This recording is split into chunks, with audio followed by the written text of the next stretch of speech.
Shira Karuna Abitina Kalo Samarpaitam Unanta Jwalarasam Swabhakti Shriyam Haripurara Sundara Duti Kandamba Sadipitaha Sada Hridaya Kandare Spurito Vasachinandanaha Jaya Jaya Shri Krishna Chaitanya Prabhu Nityananda Shri Advaita Gadadha Shivasari Gaura Bhakta Vrinda Hare Krishna, Krishna Krishna, Hare Hare, Hare Rama, Rama Rama, Hare Hare.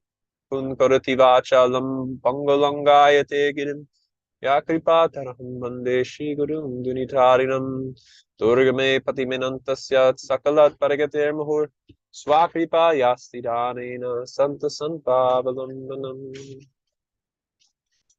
Hare Krishna. Is it possible for anyone to turn on their camera?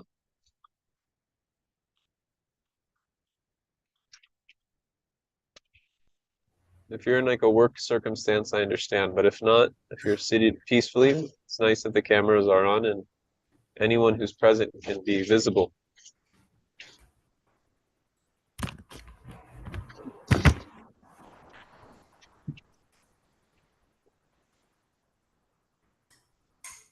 We're continuing our discussions on Upakhyane, the nectar instructions from the stories of Srila Bhaktisiddhanta Saraswati Thakur.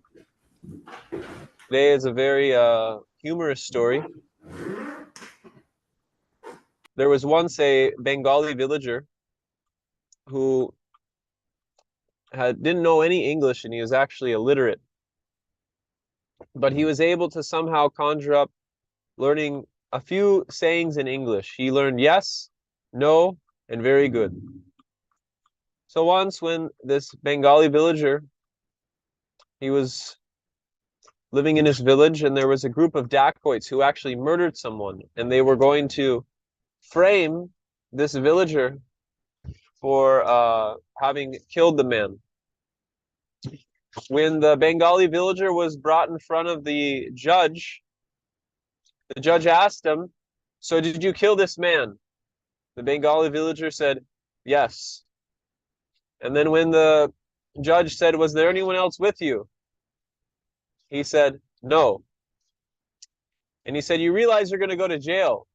And this whole time the judge was speaking to the Bengali villager in Bengali, and the Bengali villager was responding in English in order to show the judge that he's a respectable person who's adopted the principles of Western culture, so therefore he shouldn't be punished.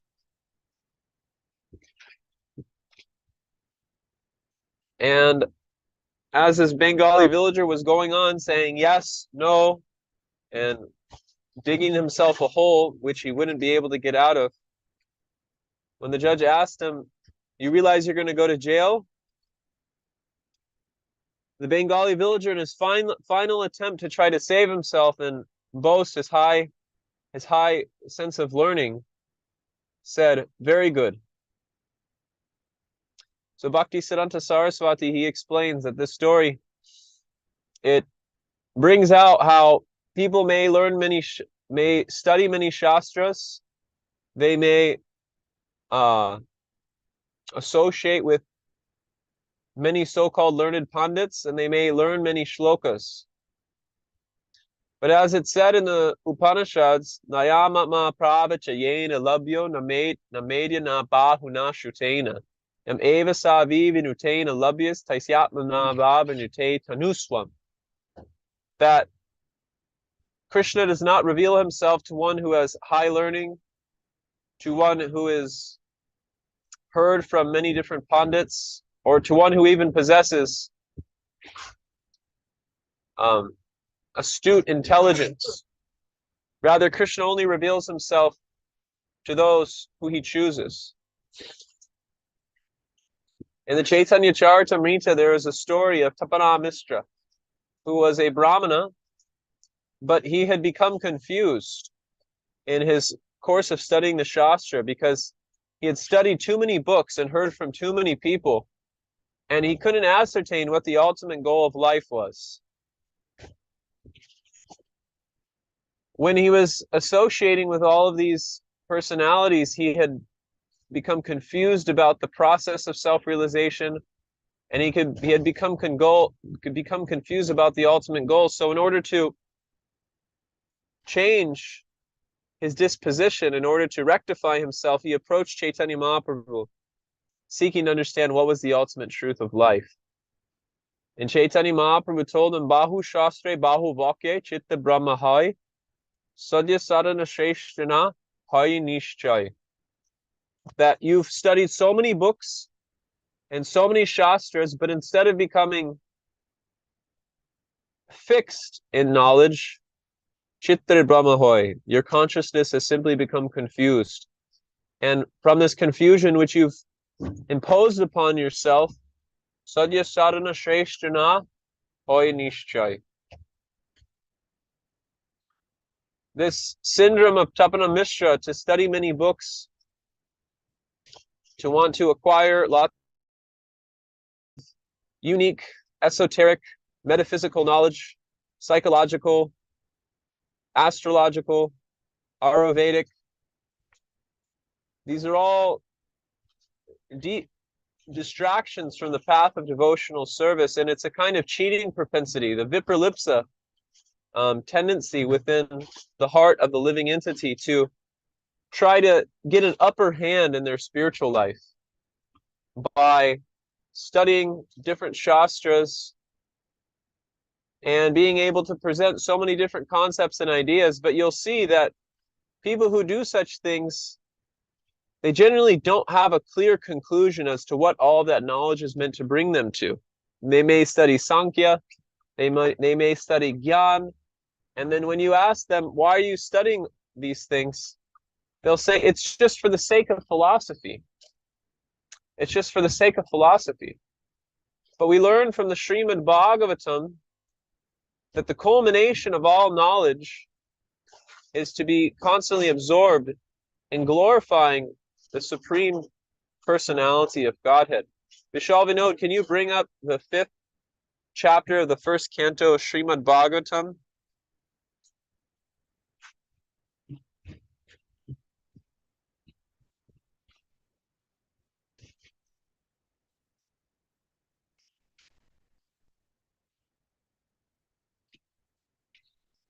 And then if you can display it on the screen, the list of verses, I'll be able to kind of, if we can get the full list, I'll be able to see it, the overview of the chapter. Just go to the overview. Just click Canto 1.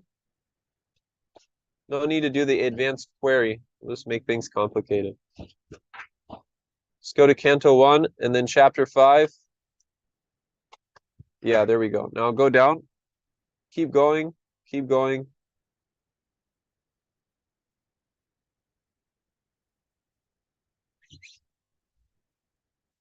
Wait, you missed it. I'm going too fast.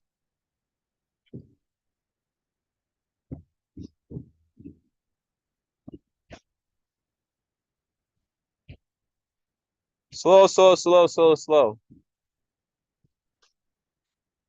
I think keep going. Just a few verses up. 22, text 22.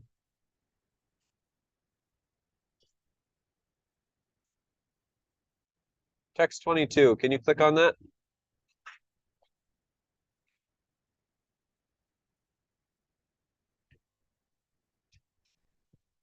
Idam hi pumsat tapashatu tasya va svitasya suptasya chaburi tatayo avichyutorit kababir nirupito yat uttama shloka gunavaranam.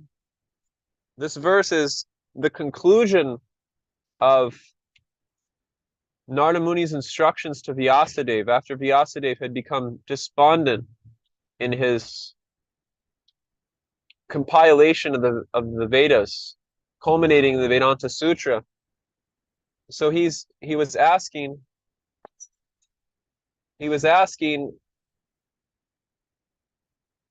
Narada Muni how to dispel his grief, and Narada Muni gave a list of instructions And this is the culmination of those instructions before Narada Muni goes in describing his own life story on the path of bhakti. And he says, learned circles have positively concluded that the infallible purpose of the advancement of knowledge, namely austerity, study of the Vedas, sacrifice, chanting of hymns and charity, culminates in the transcendental descriptions of the Lord, who is defined in choice poetry. It's important in the course of our devotional life that we're always able to consolidate and have a clear understanding of where we're trying to go in our practice of devotional service, because there's many distractions along the path, and of which the desire to want to be respected for high learning can easily creep into the consciousness of any practitioner. So we have to develop tools and strategies by which we can fortify ourselves in the essential principles of devotional service.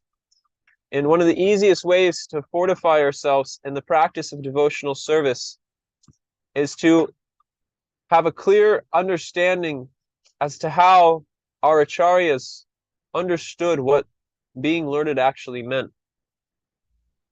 Srila Bhaktisiddhanta Saraswati Thakur, he used to regularly speak about this verse, Ata Shri Krishna Namadi Nabhavet Graim Indriyai Sevan Mukhe Hi Jivadao Swayam Eva Sparatyadao. That Krishna reveals himself in proportion to the service attitude which has been cultivated by the devotee. And there's many anecdotes in this regard, and I'll just share a few. There was once a devotee who was very interested in learning Sanskrit.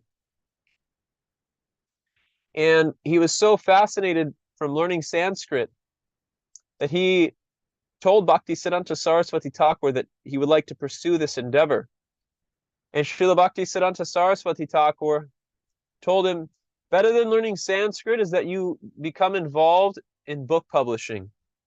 So he was engaged with the Bhagavat Press, which was the book publishing division of the Gaudiya Math. And Srila Bhaktisiddhanta Saraswati Thakur engaged him in book publishing, and in the course of his being engaged in book publishing, one night when he was in Navadvip, he had acquired a copy of the Harinama Vyakaranya, which is the Sanskrit grammar text composed by Srila Jiva Goswami, which connects all the Sanskrit roots to the names of Hari, Krishna. This is how Chaitanya Mahaprabhu taught Sanskrit. So he had acquired a text, and he perused this book under a street light one night in Mayapur, after having served the Bhagavat Press and continuing to serve in the Bhagavat Press. And he miraculously became extremely learned in Sanskrit from that simple perusal. And this was published in the Gaudiya to highlight the power of a service attitude and its ability to reveal transcendental knowledge within the heart of a practitioner. There was another anecdote told by Srila Bhakti Pramod Puri Maharaj, one of Srila Prabhupada's godbrothers, about a Matvasi who was a gardener. And there was once a learned person, or there was once an individual in the Gaudiya Math who had really appreciated the erudite scholarship of Bharati Maharaj from the Gaudiya Math. And he approached Srila Bhaktisiddhanta Saraswati Thakur in Mayapur at the Sri Chaitanya Math and asked, I'm very attracted by the scholarship of your sannyasi disciples. I myself would also like to become learned in that science. Can you please guide me? So Srila Bhaktisiddhanta Saraswati Thakur told him, there's one devotee here named Ram Das. You should go speak with him. He'll teach you all the conclusions. So he began to go around the math asking different individuals who was Ram Das. And he was eventually directed to the fields, and in the midst of a banana tree orchard, this gentleman stumbled upon Ram Dass. And when he stumbled upon Ram Dass, he became a bit confused because Ram Dass appeared to just be a simple gardener, which he was. And he began to ask him, can you please teach me the conclusions of the Srimad Bhagavatam? And he said, I don't know if I'm qualified to do that. I'm just a simple gardener. So then this gentleman became a bit confused, and he returned to Srila Bhaktisiddhanta Saraswati Thakur. And he told him, I'm a bit confused. I think there was a mistake. I don't think I met the right person. Maybe there was someone else I was supposed to meet. And he said, Bhaktisiddhanta Saraswati said, no, go back and speak with him. So then he pressed Ram Dass a little bit more. And sure enough, Ram Dass began to expound on some of the most profound principles of pure devotional service to this gentleman. And this gentleman asked, how did you learn all these things? And he said, I've just had complete faith in hearing from the lips of my spiritual master, Srila Bhaktisiddhanta Saraswati Thakur. So Srila Bhaktisiddhanta Saraswati didn't approve of devotees in the Gaudiya Math keeping personal libraries or becoming overtly learned simply for the sake of studying many, many shastras. But he felt that what was the value of studying all these shastras if someone wasn't doing something practical for the missionary activities of Sri Chaitanya Mahaprabhu's Sankirtan movement? And it was seen that those disciples of Srila Prabhupada and those disciples of Srila Bhaktisiddhanta Saraswati who extended themselves extensively for the mission of Sri Chaitanya Mahaprabhu became extremely, extremely learned. There was one disciple of Bhaktisiddhanta Saraswati named Jati Shekhar who, when he went to take the Bhakti Shastri, he admits that he hadn't really studied so much, but he had perfect scores because everything that he was asked was things which he had heard from Bhaktisiddhanta Saraswati and simultaneously served the mission of Sri Chaitanya Mahaprabhu. So all these things were revealed to him. Later on in his life, when he went and actually studied the Bhagavad Gita scrutinizingly and Srimad Bhagavatam scrutinizingly, he realized that all those conclusions had already been taught to him by Srila Bhaktisiddhanta Saraswati Thakur. So this is the unique feature of the process of bhakti. On the path of Gyan, on the path of karma, our advancement is highly dependent on our own endeavor to make advancement and become successful. But on the path of bhakti, the mood is Brahmanda Brahmite Kona Bhagyavan Jeev Kuru Krishna Prasade Pai Bhakti Lata Bij, that we simply are dependent on the Bhakti Lata Bij, which has been given by the spiritual master, and in order to water the root of that, we take up the emblem of devotion which was spoken by Ramananda Roy Kuvur to Sri Chaitanya Mahaprabhu. Jnane prayasyam udapasyam namanta eva jivanti sa mukaritam upadiyavartam stane stita shrutigatam tanuvan manobir ye prayasho jitatisho bizachaistri lokyam. That one comes to the point of jnane prayasyam, which means jnane prayasyam udapasya. Udapasya means faithfully discard, and jnana prayas means this over endeavor of the intelligence to try to come to the conclusion of the absolute truth on the basis of our limited material senses, thinking that through my empiric observation, I will be able to understand Krishna. I will be able to understand the process of Krishna consciousness. But actually, as it said in the Srimad Bhagavatam, Jnanam paramaguya me tad vijnana samanvita. Sarahasya tad angam cha gatitam grihatam maya. Grihatam gatitam mayam. That the process of bhakti is jnanam paramaguyam me. It's extremely confidential. And it will only be revealed to those who have approached the process with the right attitude. And approaching the process with the right attitude, inherent within that process is Guru para ashraya, which means that one has approached the lotus feet of the spiritual master. One has approached the lotus feet of the Tattva Darshini in the right mood, and Jnane Prayasyam Udapasya Namanta Eva. They kick out the process of sensory observation hatefully, feeling that my own observation, my own mental concoction can never reach the profound nature of the absolute truth. But rather than me trying to reach out and grab it, I simply make myself available to be lifted up by it. Just like if one wants to go and meet the President of the United States, it's not that you can go barging into the Oval Office, but rather you can be brought into that quarter only by the grace of the residents of that quarter. So in the same way, Jnane Prayasam Udapasyam Namanta Eva. Namanta Eva means we bow our head to that transcendental realm. We bow our head to that realm of eternity, knowledge, and bliss. And what do? Jivanti san mukaritam Upadiyavartam. We hear from the personalities who are connected with that quarter, who are representing from that quarter.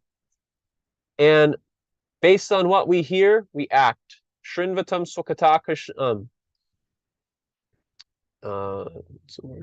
Shushusho Sharadanasya Vasudeva Kataruchi. Syan Mahat Sevara Vipra Punya Tirthane Sevana. We don't just hear for the sake of collecting knowledge, over collection. Jnane Prayasyam Udapasyam Namanta Eva. We're not interested in doing atyahara with jnana. We're not interested in becoming, cultivating prayas in relationship to knowledge. But our process is a process of serving those who carry that knowledge, who carry that realization. And by imbibing their mood and serving their mission and offering service which is not only practical, but simultaneously pleasing to those personalities, then by the grace of those personalities, by the well wishes of those personalities, by the glance of those personalities and the instructions, we can be elevated to a standard of knowledge which is inaccessible to the senses of this this material body. That realm of transcendence will be revealed to us on the basis of that service attitude. So Krishna consciousness is not based primarily on our own endeavor. Our endeavor is to apply what we've heard, but to try to endeavor independently without the guidance of a bona fide spiritual master. That independent endeavor is simply a symptom of desiring name, fame, and wanting to be recognized for one's learning and scholarly nature. You'll find that there may be many people in the world who may have studied the whole Bhagavad Gita, who have memorized the entire Srimad Bhagavatam, but because they have not studied the Bhagavad Gita or the Srimad Bhagavatam under the guidance of a Bhakti Vedanta, if you ask them to speak what is the most essential part of the Bhagavad Gita, what is the most important verse in the Bhagavad Gita, their conclusions will never lead to prema pumarto mahan. Their conclusions will never lead to love for Krishna. Their conclusions will only direct run towards the goals of dharma, artha, kama, and moksha. Because that gift of prema, that prema-dana vinat dyartha daritya jivan dasakare vetana more deha prema-dan. That can only be given to someone who has offered themselves at the feet of a person who has that love. And to be able to speak on such a conclusion, to be able to speak on such a transcendental topic, requires that we be lifted to that transcendental platform by someone who's existing in that transcendental platform. That's a few thoughts on this verse. It's 7:42. I want to make sure we have time for discussion, so we can open it up for conversation.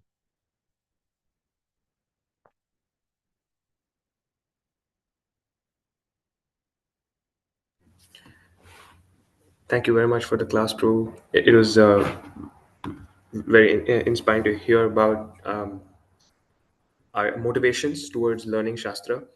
I think Guru Maharaj mentions that how much whatever you learn, you shouldn't miss the point, because if we learn Shastras with the wrong motivation to get profit, adoration, or distinction, then we completely miss the point of the Shastras. That's a very good reminder, Prabhu. I had one or two questions, Prabhu. So maybe can I go with that? Yeah, sure. Yes, Prabhu. Prabhu, we've seen in the Bhagavad Gita, it said that Pandita Samadarshina, the learned can see everyone with equal vision. And then we see even Chanakya Pandit say Matravat Paradhareshu Paratarveshu Loshravat. And these seem to be little exalted, or the goals of the knowledge that we're trying to acquire. Mm. Whereas the knowledge that you spoke about today was Ata Shri Krishna Namadi. It is revealed by Krishna to one with a service attitude. Um, can you distinguish between what both of these knowledge are? I'm sorry, I don't think I quite understood your question. So the knowledge that you shared about today, Prabhu, so that was about Krishna revealing it to us if we are in a Correct. submissive and service attitude. Yeah. And the knowledge that we try to attain is to see everyone as part and parcel of Krishna. And that's probably one of the higher levels that we try to reach. Mm. We see in the 11th canto, when you were mentioning about Madhyam Adhikari and Uttam Adhikari, you said only a Madhyam or Uttam Adhikari can actually see with that vision. Mm.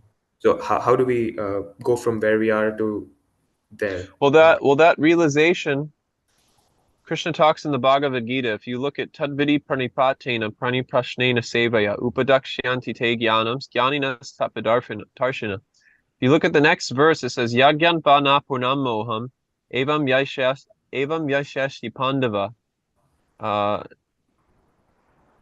I always forget this next line.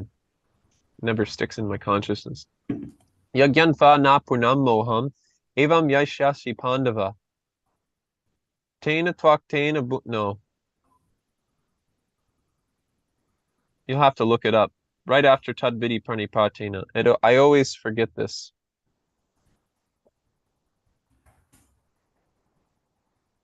It ends Druksha Shyatmatmatomai, but I always forget. Did you find it?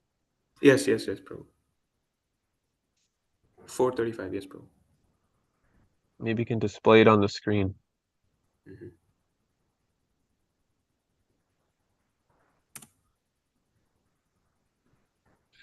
Yena bhutyani sheshyani Druksha Shyatmatmatomai.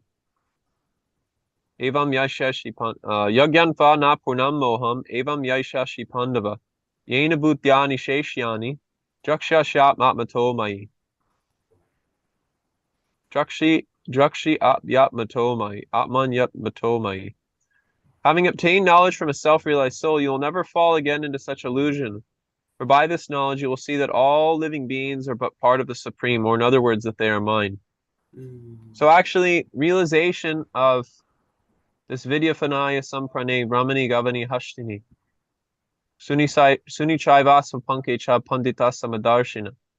That realization comes from serving the spiritual master. It doesn't come any other way. It's not that you can mentally concoct such an idea or, juggle your intelligence in such a way. If one hasn't come to that realization, they can at least, Srila Prabhupada says that the qualification of a sannyasi is that they at least theoretically understand that there's a spirit soul within a man and woman. They can at least theoretically appreciate that the woman is not a woman, she's a spirit soul. The man is not a man, he's a spirit soul. At least theoretically they appreciate that. So in the same way, we may not have this realization fully, but by sincere service to the spiritual master, it will be revealed to us in due course of time. Mm.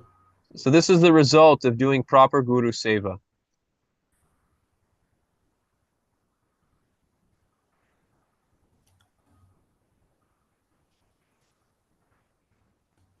If any other devotees had any question, I will ask mine later, Prabhu. So I had one more, but maybe later. Okay, yeah. Let's see what everyone else has to say. Hare Krishna Devavratha Prabhu, thank you for the class. Um, Oh, Hare Krishna Lokaram Bandhu and Lokabandhu Ram Prabhu. um, are are are you actually like in motion in the van right now, or are you? I was earlier, but now we're stationary. So from Prabhupada's books, like you know, for example, there is a thing that comes up a lot, especially in the smaller books. Prabhupada, other than the name of Krishna, Prabhupada, a point that he makes repeatedly that bears repeating is, "You are not the body."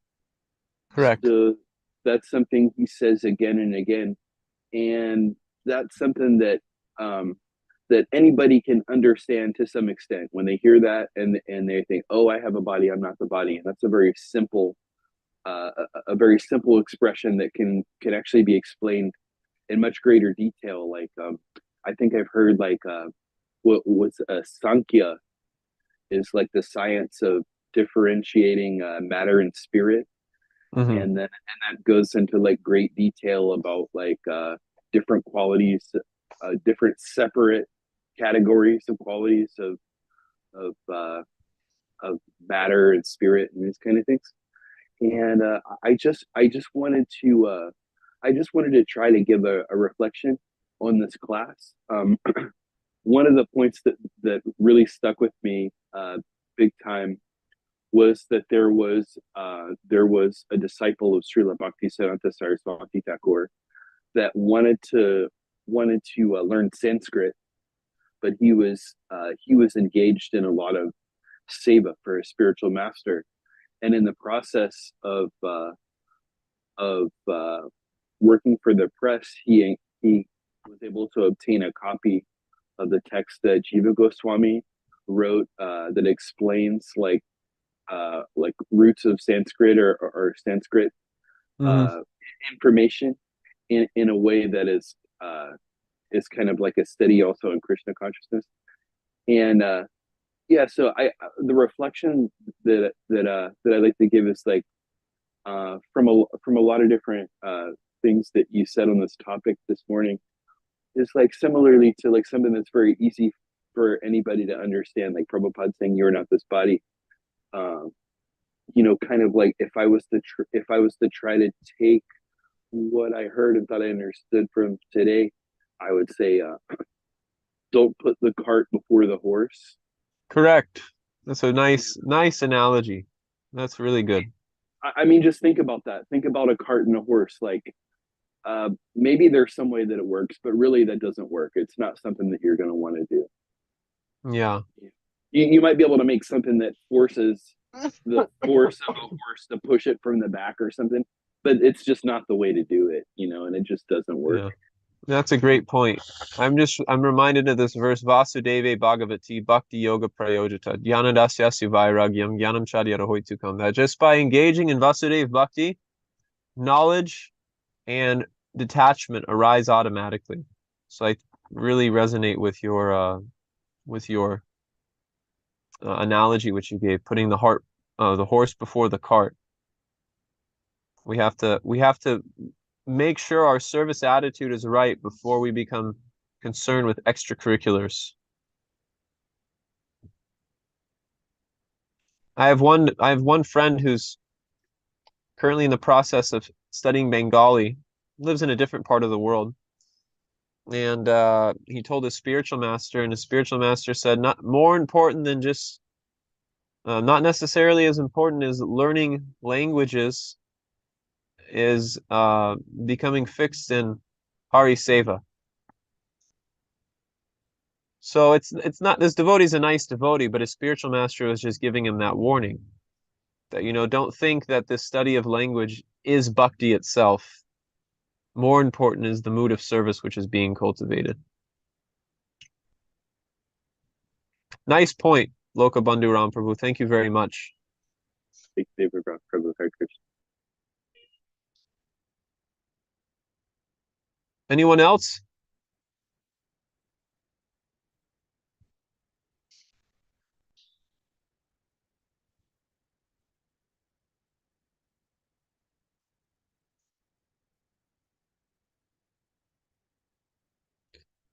Adinath Krishna?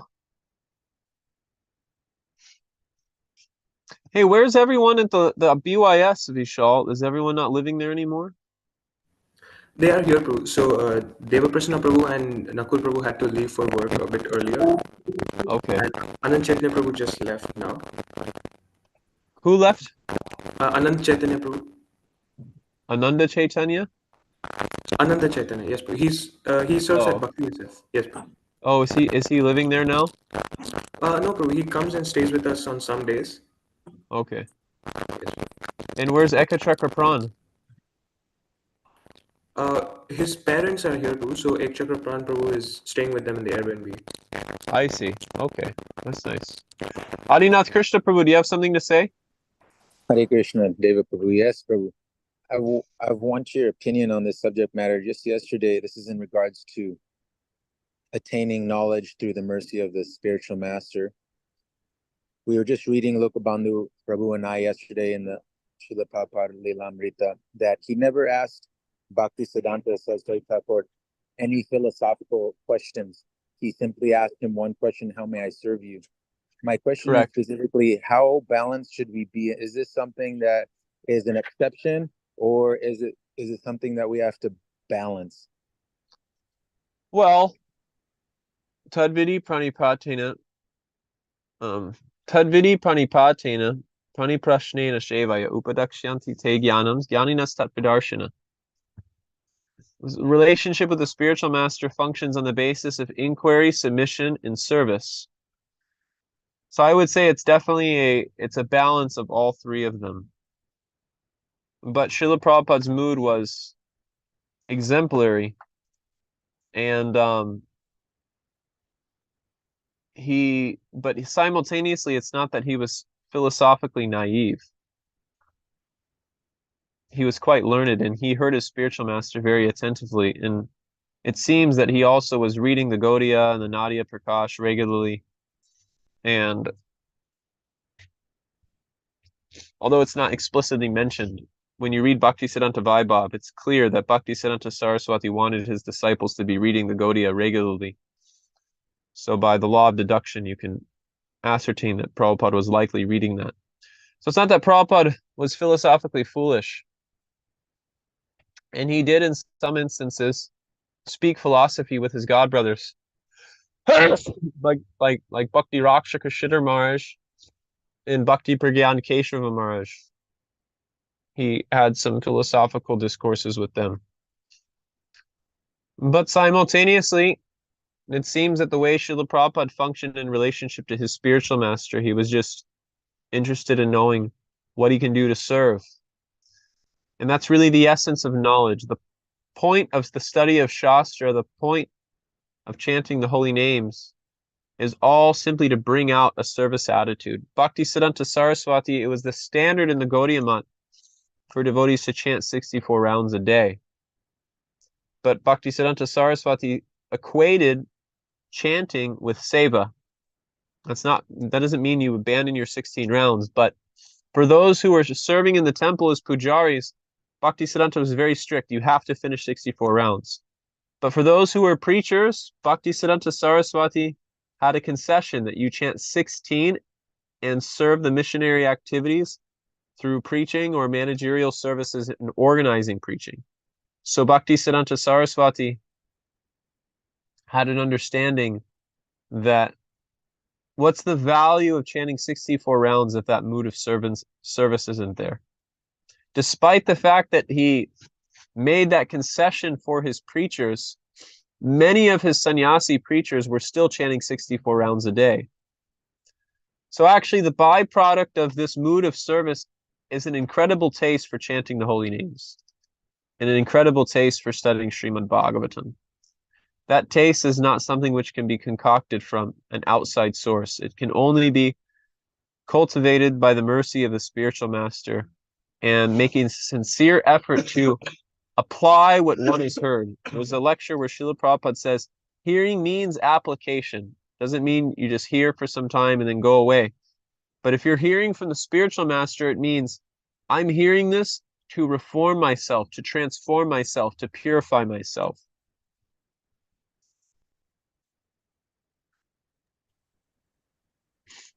Thank you for that explanation. It makes sense. Hare Krishna. Hare Krishna. Okay. Anything else? No?